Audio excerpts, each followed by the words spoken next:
بسم اللہ الرحمن الرحیم۔ السلام علیکم ورحمۃ اللہ وبرکاتہ۔ ناظرین گرامی، موسم سرما کے فوائد۔ سردی کا موسم ایمان والوں کے لیے اپنے اندر بہت سے فوائد رکھتا ہے۔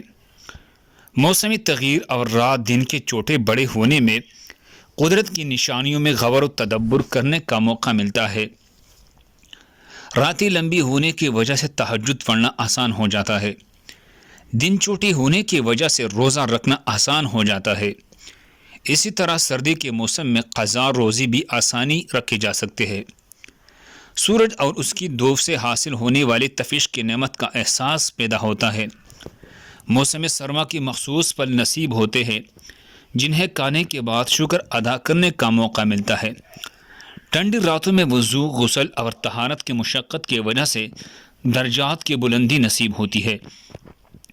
گرم بستر چھوڑ کر نماز پڑھنے اور مسجد جانے سے اللہ کی رضا اور خوشنودی حاصل ہوتی ہے۔ اللہ ہم سب کو اس پر عمل کرنے کی توفیق عطا فرمائے۔ دوسرے مسلمانوں کے فائدے کے لیے آگے ضرور شیئر کرے۔ جزاک اللہ خیر۔